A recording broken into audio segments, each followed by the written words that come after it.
Welcome to the Slop Farm. Enjoy the video.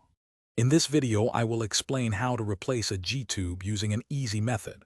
First, gather all your supplies, including the new G-tube, lubricant, and a syringe. Always confirm the new tube is the correct size. Remember to wash your hands thoroughly with soap and water to maintain a sterile environment. This preparation is crucial for a smooth and safe replacement process. Once prepared, you'll carefully remove the old G-tube.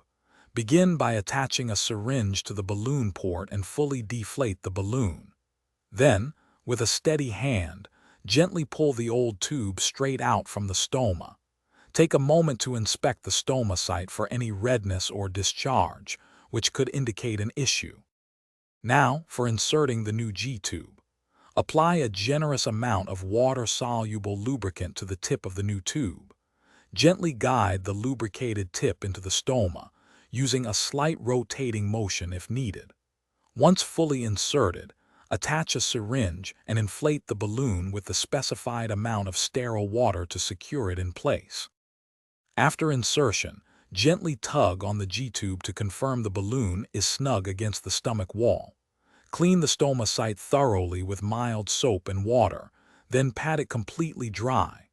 Finally, secure the G-tube to the abdomen using appropriate tape or a device to prevent any accidental pulling or dislodgement.